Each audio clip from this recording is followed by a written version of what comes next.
retrouvons une fois de plus autour de la précieuse parole de Dieu. Cette parole qui est au commencement avant toute chose et qui a créé toutes choses. Cette parole qui est le confort de nos vies. Cette parole créatrice. Cette parole puissante. La parole de Dieu. Dans les moments comme ceux que nous sommes en train de traverser, nous avons besoin de la parole de Dieu pour soutenir nos vies, soutenir nos âmes. Amen. Donc je vous salue là où vous êtes, vous qui nous suivez à travers les réseaux sociaux. Merci de nous accueillir chez vous, dans vos maisons, dans vos salons. Vous savez que dans le confinement, nous sommes autorisés, n'est-ce pas, à venir dans vos maisons à travers les réseaux sociaux pour apporter le conseil de Dieu. Ce soir, nous avons une petite exhortation vraiment qui va nous faire du bien. Le thème de l'exhortation s'intitule « Être dans l'alliance avec Dieu ». Dire à quelqu'un « Être dans l'alliance avec Dieu ».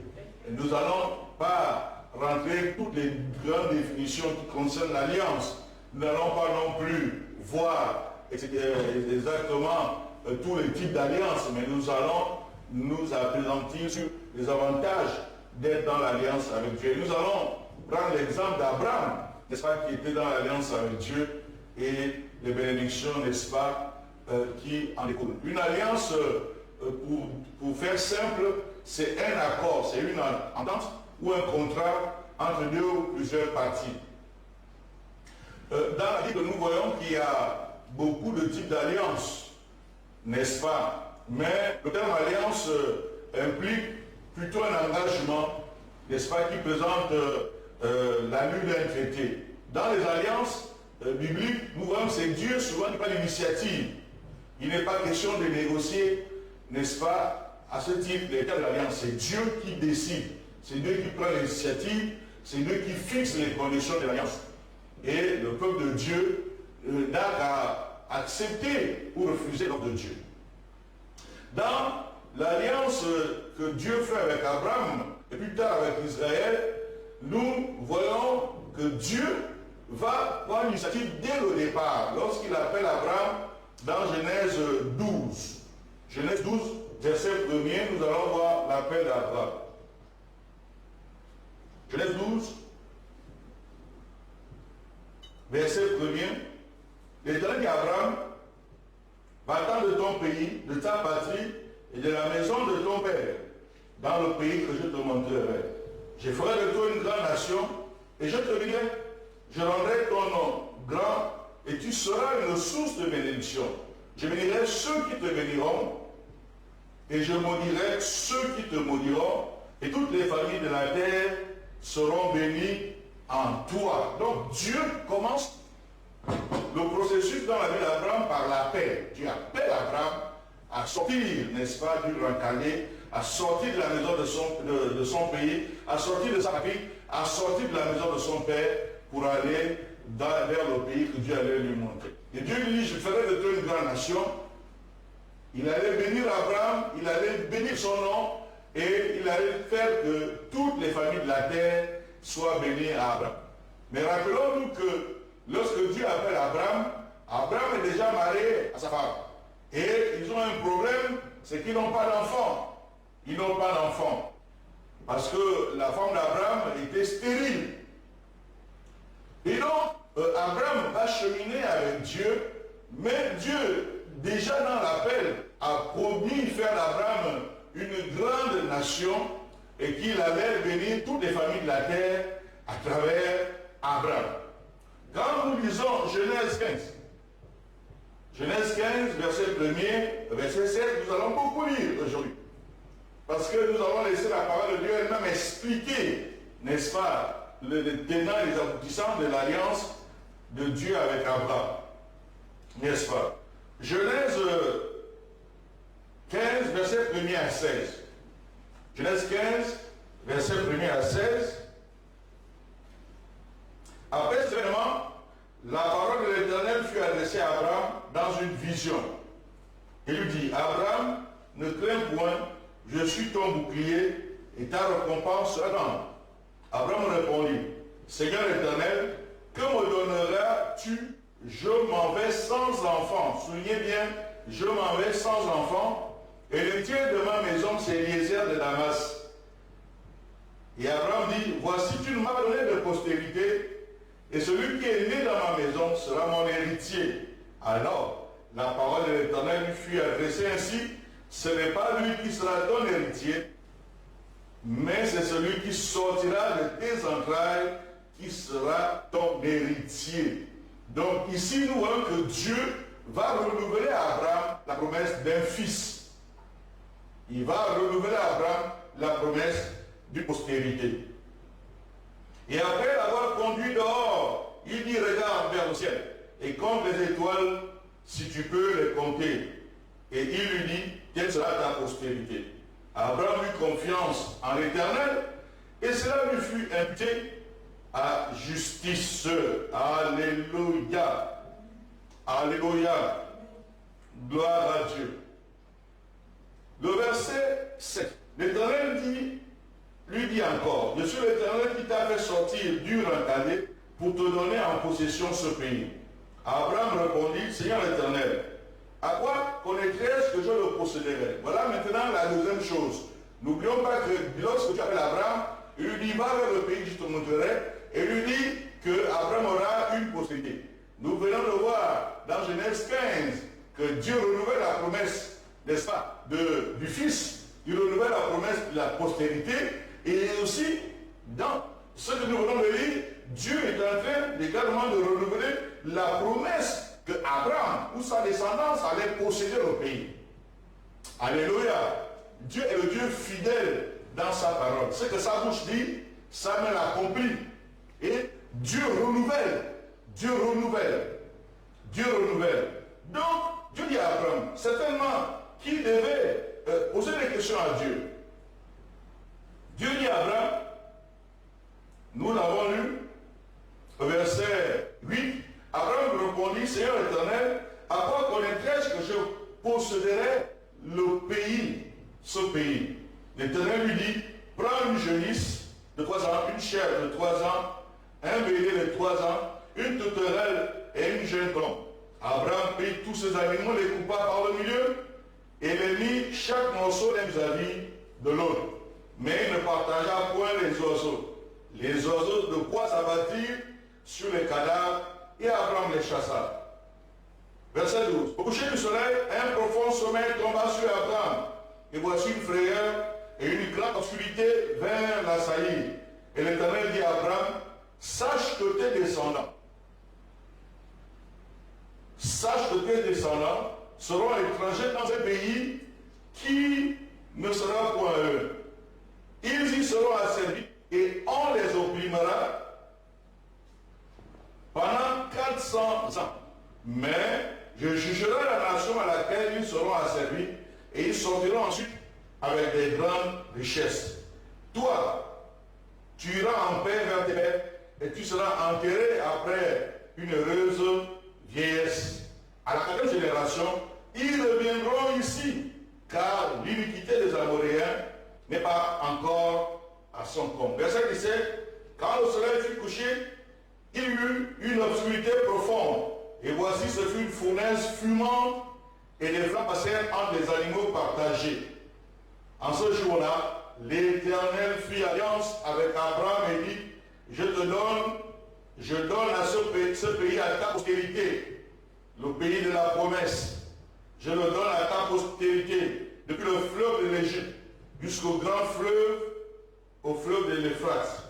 Le pays des Kéniens, des Guinésiens, des Gadmoniens, des Étiens, des Phérusiens, des Réphaïm, des Amoréens, des Cananéens, des Girgasiens et des Jébusiens. Amen. Gloire à Dieu. Donc Dieu, n'est-ce pas, fait la promesse. Abraham, il renouvelle la promesse d'un pays, d'une postérité, il renouvelle la promesse d'un pays.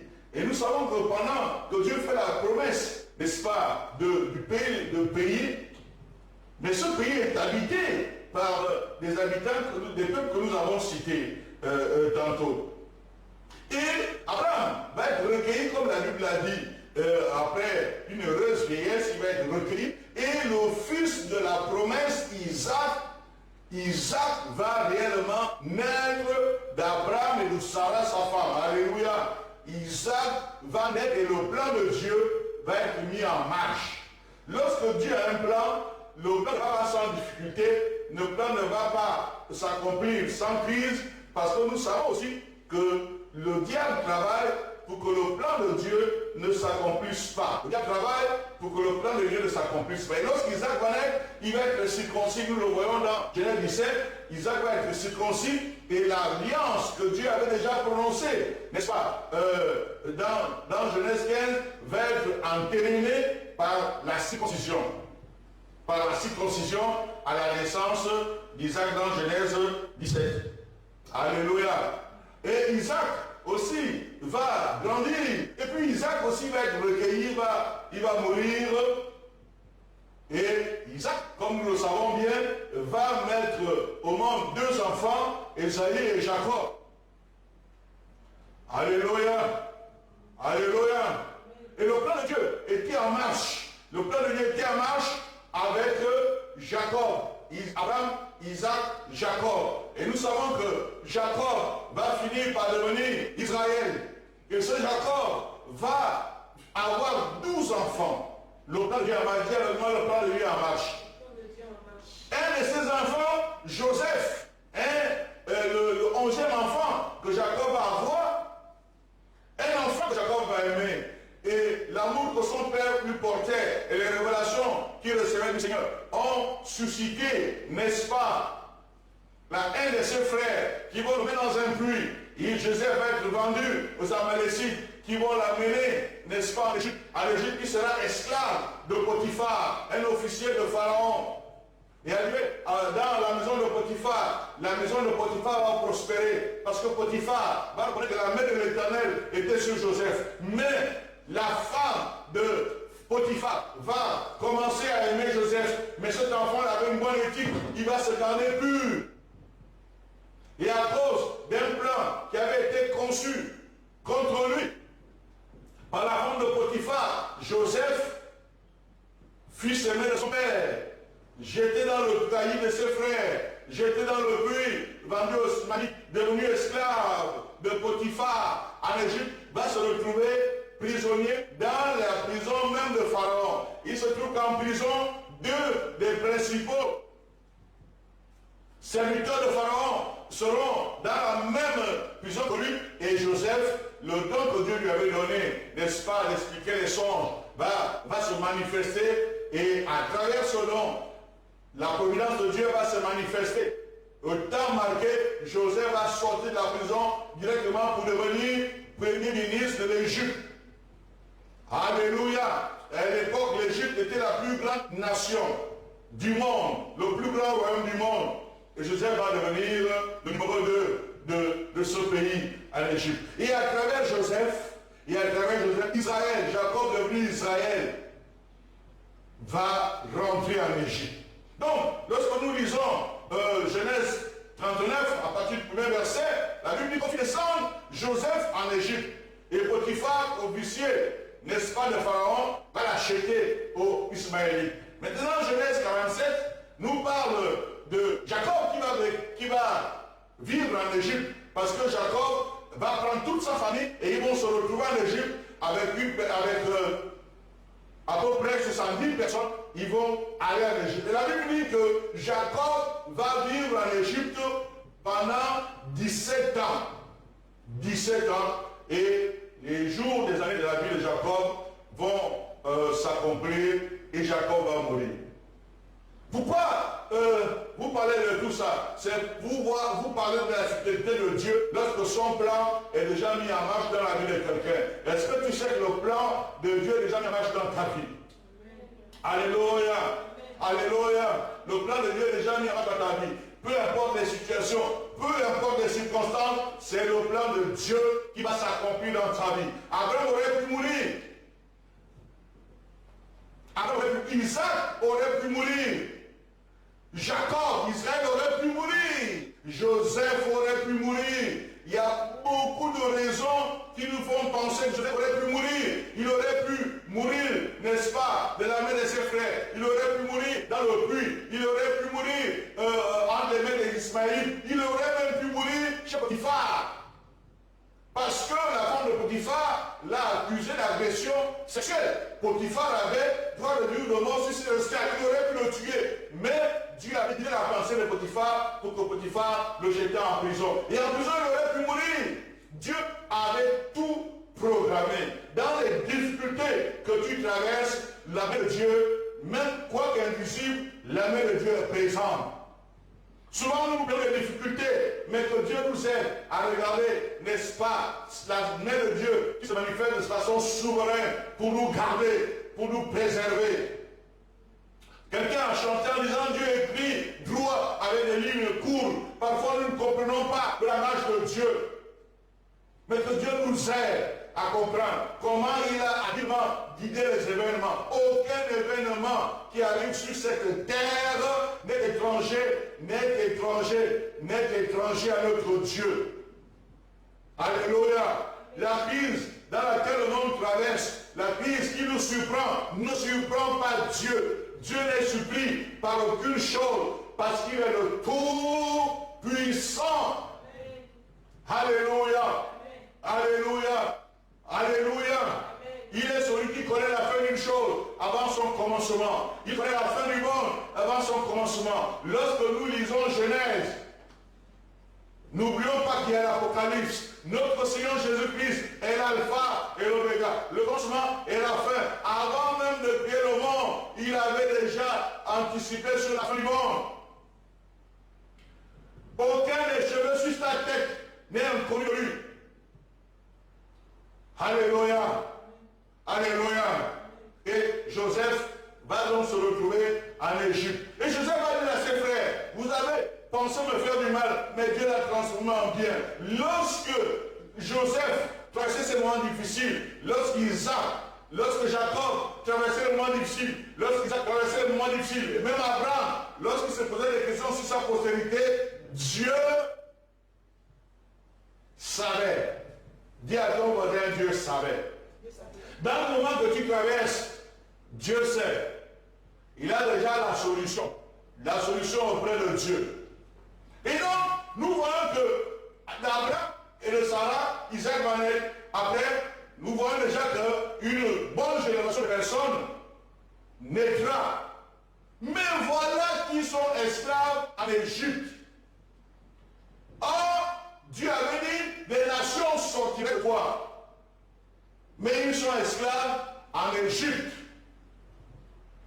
Ils sont esclaves en Égypte.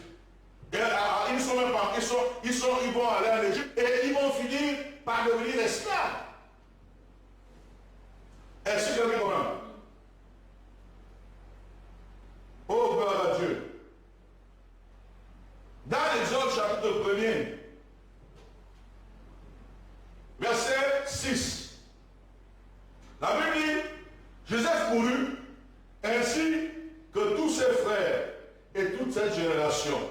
Les enfants d'Israël furent féconds et multiplièrent. Ils s'accrurent et devinrent de plus en plus puissants. Dis avec moi, de plus en plus puissants.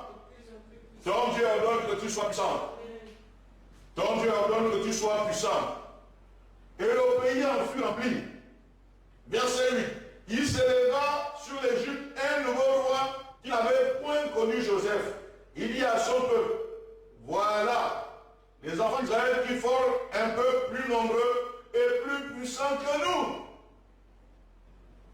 Alors, montrons-nous habiles à son égard, empêchons qu'il ne s'accroisse et que s'il survient une guerre, il ne se joigne à nos ennemis pour nous combattre et sortir ensuite du pays. Donc, les enfants d'Israël vont devenir puissants, ils vont se multiplier, ils vont occuper tous les domaines d'impact. Ils vont occuper tous les domaines d'impact, au point où le nouveau pharaon, lorsque la génération de Joseph va passer, le pharaon qui va succéder va concevoir une stratégie pour affaiblir le peuple de Dieu. Pour affaiblir, n'est-ce pas, les enfants d'Israël. Et alors, vraiment, bien aimés, les les enfants d'Israël vont passer des moments difficiles. Ils vont passer des moments difficiles. Ils vont traverser des moments de trouble. Les Égyptiens vont les assujettir. Et Israël va passer des années et des années dans l'esclavage. Des années et des années dans la souffrance. Oh Seigneur, avec une telle promesse faite à Abraham, pourquoi sommes-nous en train de souffrir? Mais rappelons-nous, Dieu avait dit à Abraham, tu auras le fils, mais tu auras la nation. Je me suis souvent posé la question, pourquoi fallait-il que les enfants d'Israël passent par l'Égypte? Premièrement, parce que il fallait qu'ils se constituent, n'est-ce pas, en nation, en peuple. Si Dieu les avait laissés tous au pays où ils étaient, ils allaient se disperser dans le monde. L'Égypte était un pays, c'était le pays le mieux organisé. Et à partir du moment où ils vont devenir esclaves, on va leur interdire de sortir de l'Égypte parce qu'ils constituaient la principale main-d'œuvre.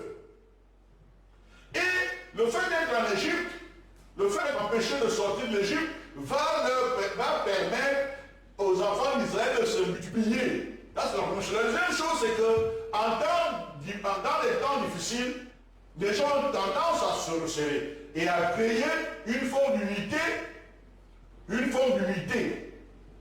Et cette expérience de souffrance en Égypte va rappeler aux enfants d'Israël qu'ils sortent d'Abraham, qu'ils sortent d'Isaac, qu'ils sortent de Jacob. Et c'est ça là qui va constituer le peuple que Dieu avait promis à Abraham. Je vous répète que si il n'avait pas été confiné pendant 430 ans dans un pays, il se serait dispersé et ça aurait été difficile d'en faire un peu. Est-ce que quelqu'un comprend? Donc, ça c'est la troisième chose. Dieu a permis qu'il passe par l'Égypte pour acquérir la sagesse de savoir, la connaissance et même la richesse de l'Égypte. Rappelons-nous que lorsqu'ils sortiront de l'Égypte, ils sortiront de la richesse de l'Égypte. Donc, il y a beaucoup d'autres raisons pour lesquelles nous pensons que Dieu a permis que les enfants d'Abraham passent par l'Égypte. Mais bref, la Bible dit dans Exode 2, verset 23, nous lisons. Exode 2, verset 23. Exode 2, verset 23. Longtemps après, que quelqu'un avec moi longtemps après. Longtemps après, encore plus fort. Longtemps après. Le roi de l'Égypte mourut, et les enfants d'Israël gémissaient encore sous la servitude et poussaient des cris.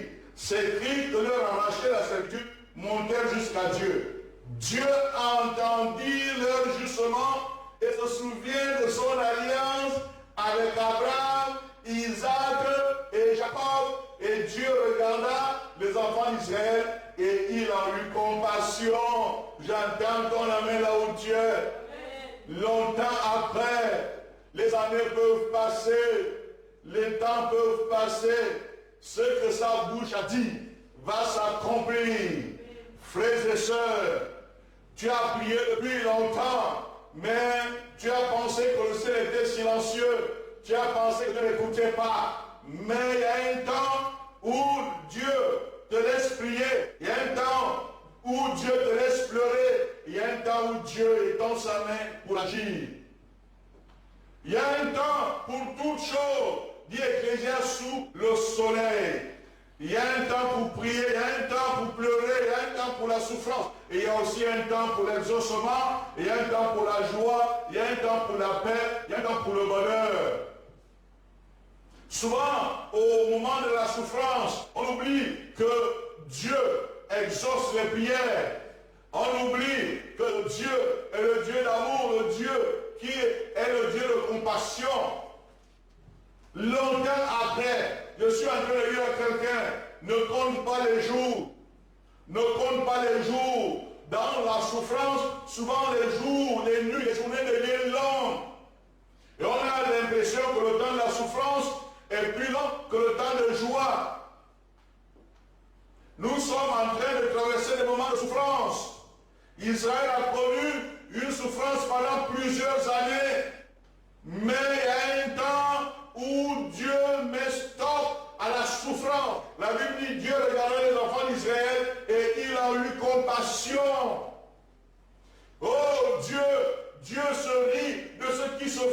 sur la terre. Dieu sourit de ce que l'ennemi se fait sur la terre. Dieu sourit de ce que les rois de ce monde font sur la terre, font contre les hommes. Parce qu'il y a un temps où Dieu met stop à tout ce que l'ennemi fait. Il y a un temps où Dieu met stop à tout ce que les hommes font. Le temps de Dieu, le temps de Kairos, le temps de Dieu n'est pas le temps des hommes. Il y a un temps où Israël a gémi, il y a un temps où Israël a poussé des cris que leur arrachait la servitude et les oppresseurs. Mais le temps de la sortie de l'esclavage était arrivé. Vous allez me dire que ça fait 430 ans. Parce que souvent, lorsqu'on souffre, on compte. Mais, devant le Seigneur, 1000 ans sont comme un jour. Et un jour, c'est comme 1000 ans. Et l'apôtre Pierre nous donne cette bonne parole dans le Pierre, chapitre 3, verset 8. Mais il est une chose bien aimée que vous ne devez pas ignorer. Dis à ton voisin, il y a une chose que tu ne dois pas ignorer. Dis-le avec conviction, dis-le dans ta maison à tes enfants. Enfant, il y a une chose que tu ne dois pas ignorer. Si vous êtes en couple, dis à ton conjoint, chéri, il y a une chose que tu ne dois pas ignorer. C'est que devant le Seigneur, un jour c'est comme 1000 ans, et 1000 ans sont comme un jour. Alléluia. Alléluia. 1000 ans c'est comme un jour. 1000 ans c'est comme un jour. Et quand nous lisons le psaume 107, l'auteur de ce psaume vraiment nous dit des choses qui nous touchent. Et chaque fois que je lis ce psaume, je vois la fidélité de Dieu. Je vois la fidélité de Dieu. Et j'associe souvent la lecture de ce psaume au cantique que nous chantions, mon seul abri c'est toi, toujours mon cœur te chantera. Et chaque fois que j'ai peur, je m'appuie sur toi. Je m'appuie sur toi et dans ma détresse, dans ma faiblesse, le Seigneur me rend fort. Alléluia. Il dit, je cite le verset de chanter, chanter en son honneur, parlez de ses merveilles, glorifiez-vous de son Saint-Nom, que le cœur de ceux qui cherchent l'Éternel se réjouisse. Ayez recours à l'Éternel et à son appui. Cherchez continuellement sa face. Souvenez-vous des prodiges qu'il a fait, de ses miracles et de ses jugements, de sa bouche. Postérité d'Abraham, son serviteur, enfant de Jacob, ses élus. L'Éternel est notre Dieu. Ses jugements s'exercent sur toute la terre. Il se rappelle à toujours son alliance, ses promesses pour 1000 générations. Il se rappelle, l'Éternel ton Dieu se rappelle de l'alliance qu'il a avec toi. Le jour où tu as invité son fils Jésus à rentrer dans ton cœur, ces paroles qui sont sorties, Dieu se rappelle de cela. Quand même toi, tu as oublié tout ce que tu as dit, Dieu se rappelle. Alléluia. Il se rappelle de l'alliance qu'il a traitée avec Abraham. Cette alliance, Dieu se rappelle. Dieu avait fait la promesse à Abraham d'un fils. Dieu a fait la promesse à Abraham d'une postérité. Dieu a fait la promesse à Abraham d'une nation. Et Dieu a fait la promesse à Abraham d'un pays, le pays où coule le lait et le miel. Les années peuvent passer. Les années peuvent passer. Il y a des choses que tu as déjà vues. Il y en a que tu verras demain. Cette Église ne t'emportera pas tant que tu n'as vu tout ce que Dieu a promis pour toi. Alléluia. Voilà pourquoi tu dois être dans la joie. Si Dieu t'a fait une promesse qui ne s'est pas encore accomplie, attends la Dieu la verra s'accomplir. Nous savons tous, puisque nous lisons la Bible, que nous courons vers les temps de la fin. Et que naturellement, pour l'enfant de Dieu, c'est mieux de quitter cette terre et d'être avec le Seigneur. Mais tant que tu n'as pas terminé ta mission, cette parole-là ne te concerne pas. Alléluia. Alléluia. Alléluia. C'est l'alliance qu'il a faite avec Abraham. Dieu va la transformer en serment avec Isaac. Une alliance, c'est-à-dire un contrat, c'est-à-dire un pacte, mais qui va être davantage renforcé par un serment. L'alliance avec Abraham devient un serment, n'est-ce pas, avec Isaac, et elle est convertie en loi. Une loi qui traverse les temps. C'est ça que le psaume 105 nous dit. L'alliance qu'il a traitée avec Abraham et le serment qu'il a fait à Isaac, il a érigé pour Jacob en loi et pour Israël en alliance éternelle. Alléluia. En disant, je te donnerai le pays de Canaan comme héritage qui vous est échu. Ils étaient peu nombreux, très peu nombreux et étrangers dans le pays. Ils allaient d'une nation à une autre, d'un royaume vers un autre peuple. Mais il ne permet à personne de les opprimer. Et il châtia les rois à cause de nous. Nous voyons que Dieu a commencé à veiller sur son alliance. Quand Israël n'était rien, Dieu a veillé sur eux. Quand Israël n'avait pas de pays, de territoire, Dieu a même permis qu'ils partent d'un pays à un autre, sans que les rois, n'est-ce pas, n'empêchent le plan de Dieu. Pharaon a essayé d'empêcher le plan de Dieu. Son armée et lui et toute l'Égypte sont tombés à une seule nuit. La grande et la puissante armée de Pharaon, à une seule nuit, est tombée. Il ne permit à personne de les opprimer. Et il châtiait les rois à cause d'eux, en disant ne touchez pas mes poings, ne faites pas de mal à mes prophètes. Il appela sur le pays la famine, il coupa tout moyen de subsistance, etc., etc. Il envoyait Moïse, et avec le bras levé de l'Éternel, Moïse va faire sortir Israël comme un seul peuple. C'était 70 personnes qui sont parties à la suite de Joseph, mais Moïse va faire sortir Israël. Et Dieu va montrer à Moïse le pays de la promesse. Et Joseph va faire entrer le pays de la promesse en possession. Et Israël va posséder le pays de la promesse. Abraham, du haut, là où il était, n'est-ce pas, dans le repos, va voir comment toute la promesse, toutes les paroles vont s'accomplir.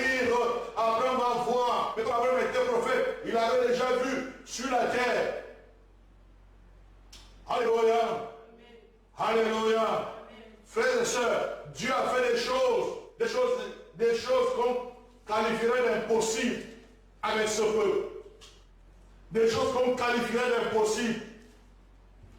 Lorsque nous lisons ce que Dieu a fait avec ce pays, nous avons l'impression que dès le départ, Dieu a fixé la barre haute et il a veillé sur sa parole.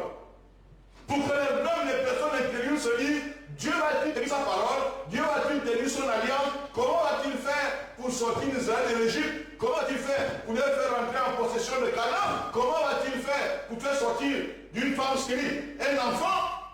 Dieu avait déjà proclamé des choses difficiles et sa main, tout au long de l'année, des années, toute sa main a travaillé pour leur accomplissement. Est-ce que tu sais que ce que Dieu a programmé va s'accomplir? Ça va s'accomplir. Ça va s'accomplir. Même si tu vois la souffrance, même si tu vois la difficulté, cette difficulté que tu vois, tu la verras plus demain. Cette difficulté que tu vois est une préparation. Elle a un rôle pédagogique, est une préparation à rentrer, n'est-ce pas, dans la miséricorde de Dieu. La Bible dit, c'est l'apôtre Paul qui le dit, c'est l'apôtre qui le dit, les souffrances du temps présent ne sont rien comparées à la gloire à venir. Alléluia. Alléluia. Dieu a veillé sur son alliance. Entre l'alliance avec Dieu Parce qu'il se rappelle toujours, à toujours de son alliance. Il ne se rappelle de ses promesses pour 1000 générations. Si Dieu t'a fait une promesse, il va se rappeler de cette promesse pour toi, pour les générations après toi. Voilà pourquoi je proclame que Dieu te bénira. Et comme il te bénira, il bénira tes enfants. Il bénira les enfants de tes enfants. Amen. Alléluia. Amen. Et Abraham a eu Isaac.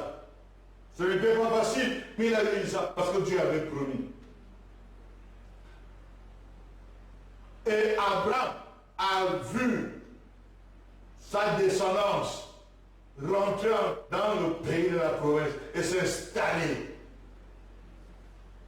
après 430 ans d'esclavage en Égypte. C'est bien que le peuple de Dieu comprenne ces choses. Souvent, lorsque le peuple de Dieu passe des moments difficiles, les gens mettent les mains sur la tête et ils crient c'est fini. Ce n'est pas fini. Tant que Dieu n'a pas mis un point, une épreuve vient, elle survient pour mettre une virgule dans ta vie. Mais c'est Dieu qui a le point sur ta vie. Nous trouvons un tel pessimiste parmi les enfants de Dieu. En ce temps difficile de crise, c'est nous qui devons apporter la lumière, c'est nous qui devons apporter la parole de Dieu, c'est nous qui devons apporter le réma de Dieu, c'est nous qui devons porter l'espoir. Les hommes sont en train de reconnaître leur faiblesse, les hommes sont en train de reconnaître qu'ils ne sont rien, l'humanité est en train de reconnaître qu'elle n'a pas de solution pour les hommes. La solution à ce qui se passe aujourd'hui, ce n'est pas dans la science, ce n'est pas dans l'économie, ce n'est pas dans l'intellectualisme, c'est dans le nom du Seigneur Jésus. Et l'attitude du chrétien dans tout ça. Lorsque tu es en alliance avec Dieu, malgré le moment difficile, quelle est ton attitude? Lisons Ésaïe 30, verset 15. Ésaïe 30, verset 15. Car ainsi a parlé le Seigneur, l'Éternel, le Saint d'Israël. C'est dans la tranquillité et le repos que sera votre salut. C'est dans le calme et la confiance que sera votre force.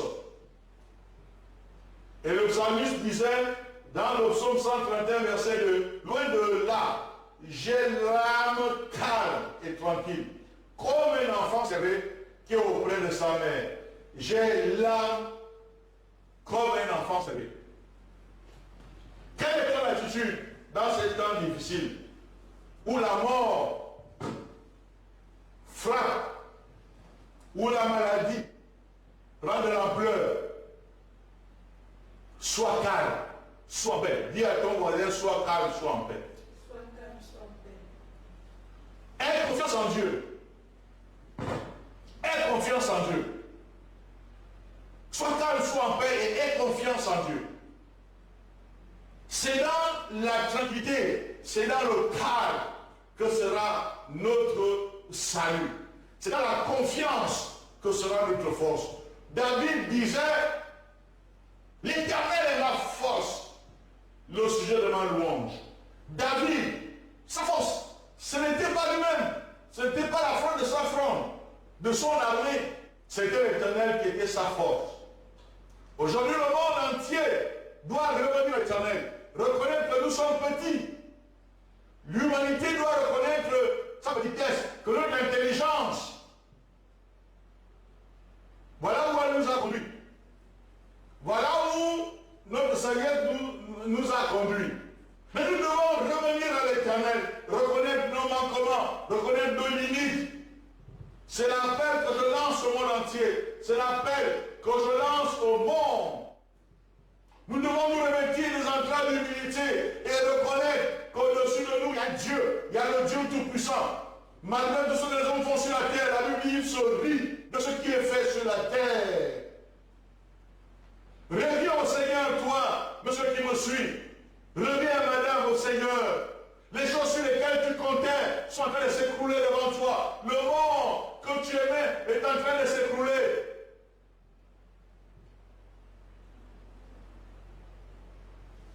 Une maladie, est en train de démontrer au monde que vous avez mal fait de ne pas vous appuyer sur Dieu. Mais pour toi qui es enfant de Dieu, sois dans le calme, sois dans la paix et aie confiance en Dieu. Parce que c'est dans la confiance en ton Dieu que tu puisseras ta force. Que ton âme soit calme et tranquille.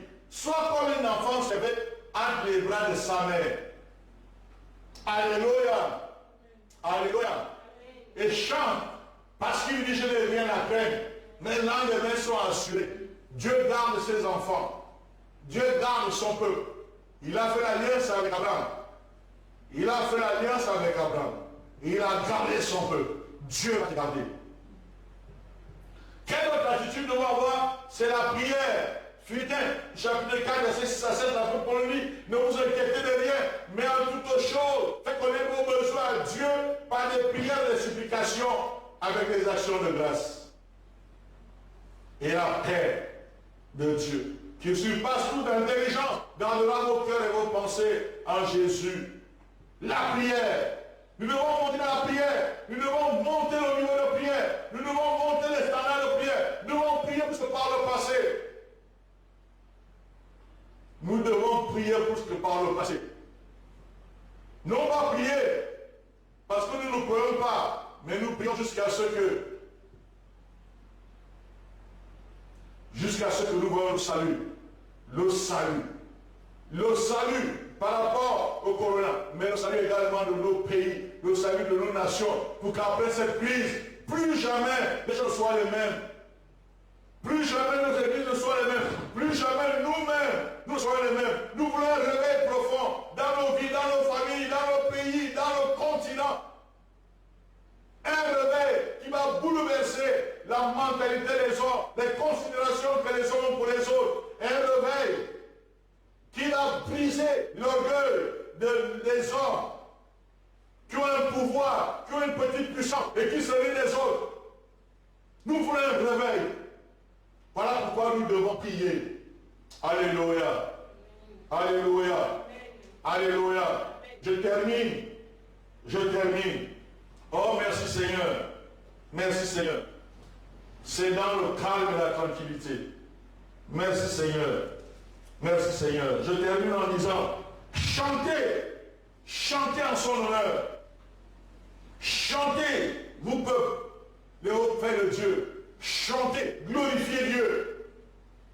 Bénissons le Seigneur. Ce qui se passe sera toujours pour la gloire de son nom. Tout ce qui va nous arriver, ce sera toujours pour la gloire de son nom. Bénissons le Seigneur. Soyons dans le calme, la tranquillité, le repos et la confiance. Ne nous inquiétons de rien. Vous savez, quelqu'un m'a dit, pasteur,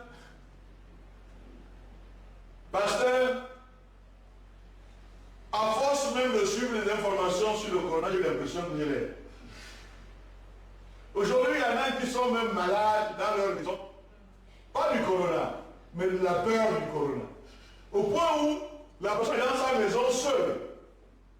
Depuis bientôt une semaine avec les enfants, mais elle a même peur de mettre sa main au sol en pensant qu'il y a le corona au sol de sa maison.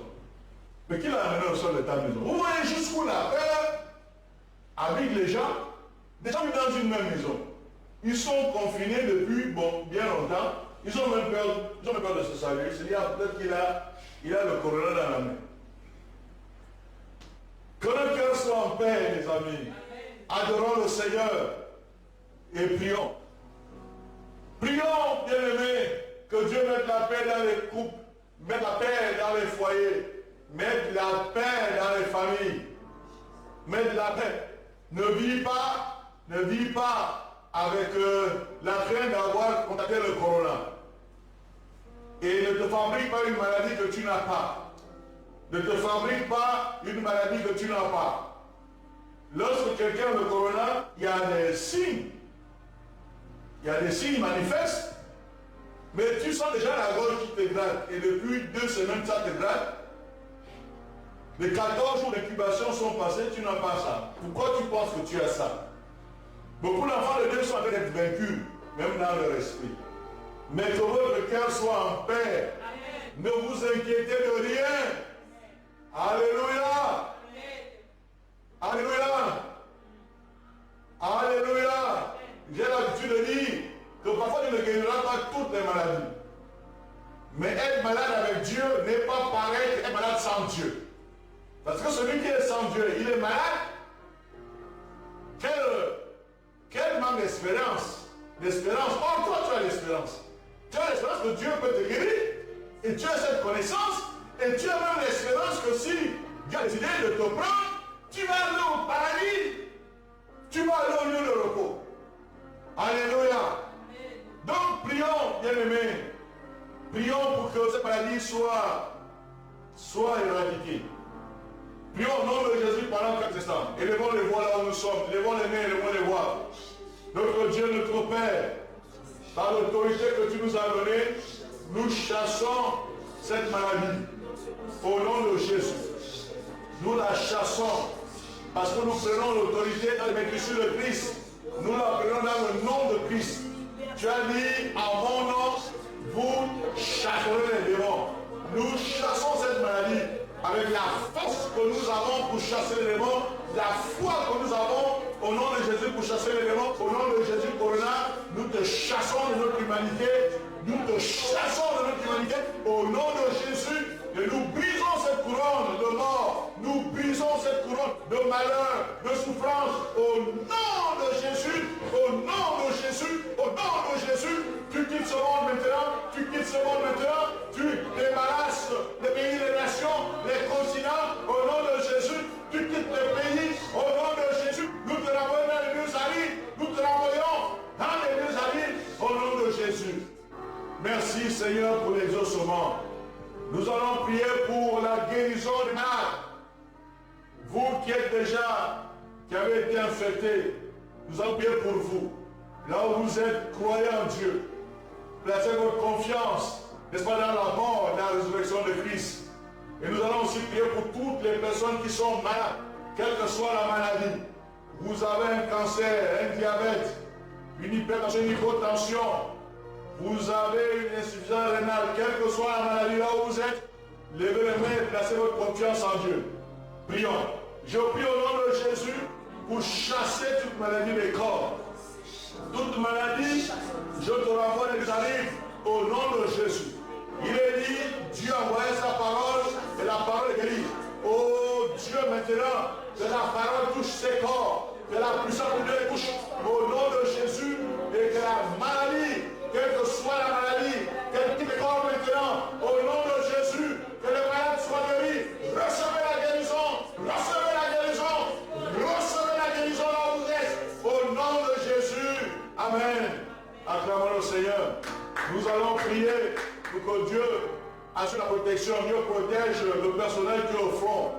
Et à les médecins, mais à toutes les personnes qui travaillent dans l'environnement, n'est-ce pas, des malades.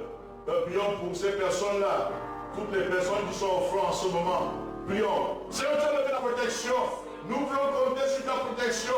Nous voulons, Seigneur, prier pour le personnel médical et toutes les personnes qui sont au front. Nous prions pour qu'au nom de Jésus, elles soient protégées. Elles soient protégées, elles et leurs familles. Au nom de Jésus, de toute contamination, de toute infection. Au nom de Jésus, les personnes qui travaillent dans l'environnement. Au nom de Jésus, toutes les personnes qui sont au front soient protégées. Au nom de Jésus. Amen. Nous allons prier vraiment pour que Dieu préserve les économies et les emplois. Les emplois de ses enfants, les emplois, que Dieu préserve l'économie, n'est-ce pas? Et les emplois de ses enfants. Prions. Seigneur, le monde est secoué, l'économie est secouée. Il y a une crise sanitaire qui est devenue une crise financière et économique. Mais nous te prions, Seigneur, un réveil sur l'économie. Secoue, Seigneur, le ciel de grâce et fais descendre ta bénédiction pour que, Seigneur, il y ait un réveil sur le plan de l'économie. Protège également les emplois des enfants au nom de Jésus, au nom de Jésus, au nom de Jésus, au nom de Jésus. Protège, Seigneur, les salaires des hommes et des femmes au nom de Jésus. Amen. Nous allons terminer en priant pour la paix dans le cœur. Prie pour la paix dans ton cœur là où tu es. Prie pour la paix dans ta maison. Que ton cœur ne se trouble point. Crois en Dieu. Élève la voix. Prie. Seigneur, merci. Tu mets la paix dans les cœurs. Mets la paix dans les cœurs.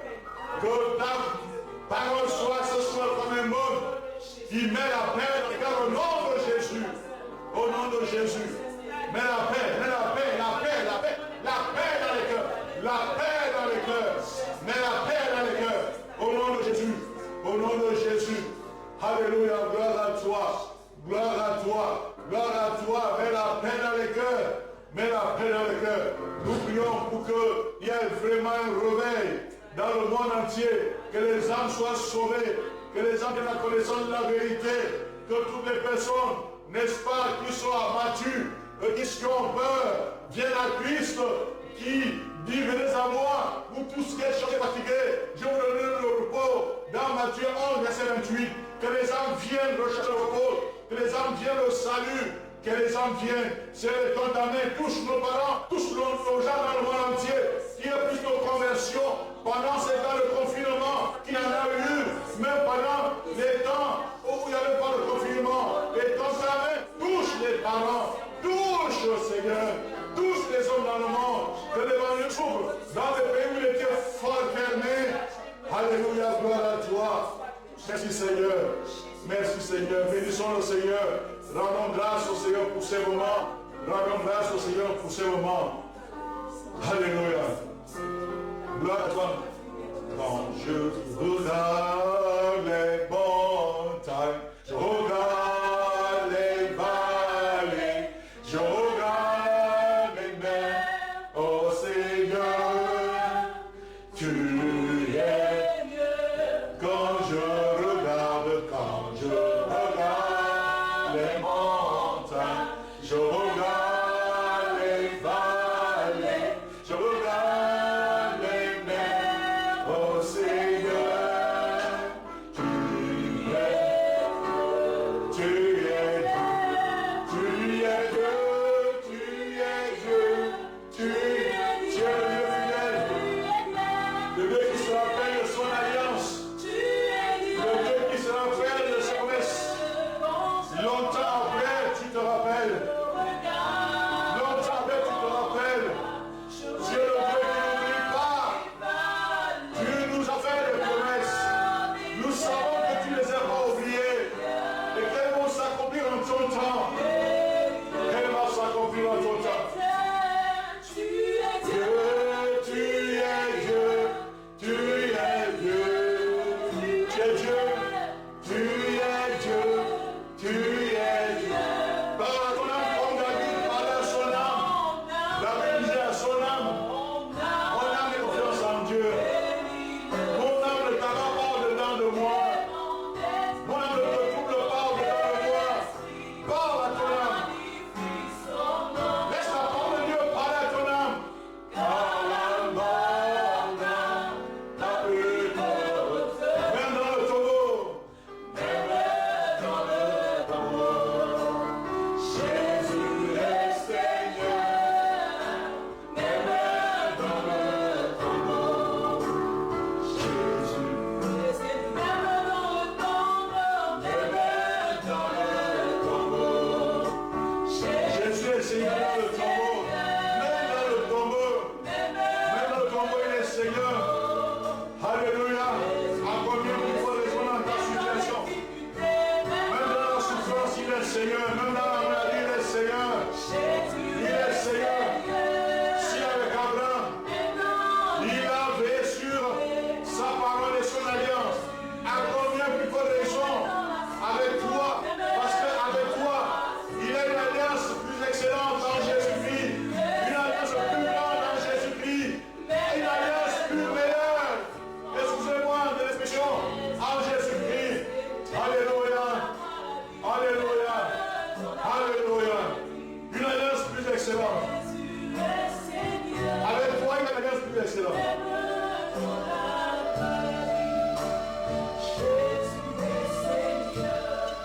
Jéhovah est.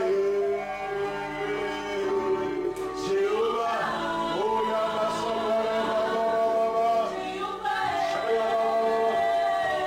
Yabba,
Il oublie aucun de ses bienfaits.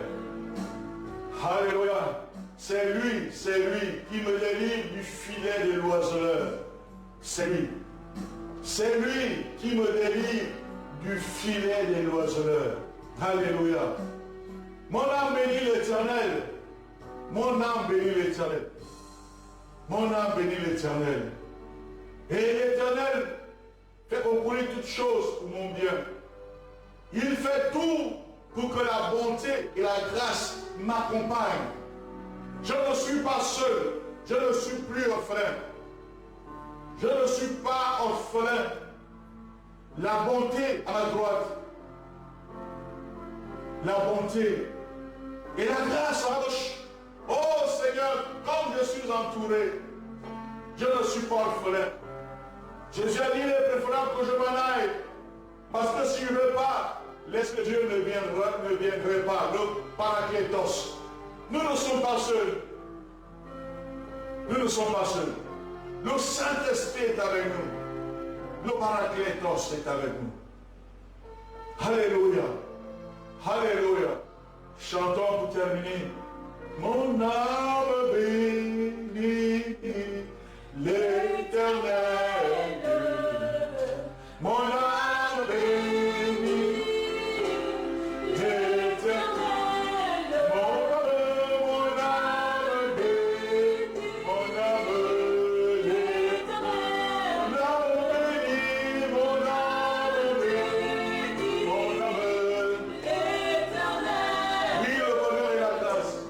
Oui, le bonheur.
Nos cœurs et que ces moments nous aident à nous rapprocher davantage de toi. Nous voulons réaliser que c'est toi notre protection, mais bien plus que notre Seigneur. Tout le temps que nous avons passé loin de toi à cause des activités, du trop plein d'activités, pendant que nous sommes confinés, nous voulons le passer à tes pieds. Nous voulons capitaliser ces moments pour un renouveau spirituel. Viens aider ton peuple. Viens aider ton peuple à s'approprier, Seigneur, ces paroles. Ces paroles de David. Mon âme bénit l'Éternel. J'habiterai tous les jours dans ta maison.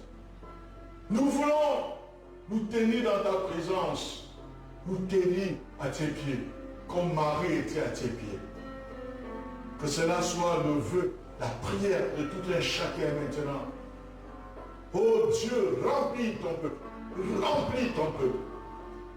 Ouvre nos esprits, ouvre nos cœurs, pour être saturés par toi, saturés par ta parole, saturés par ta présence.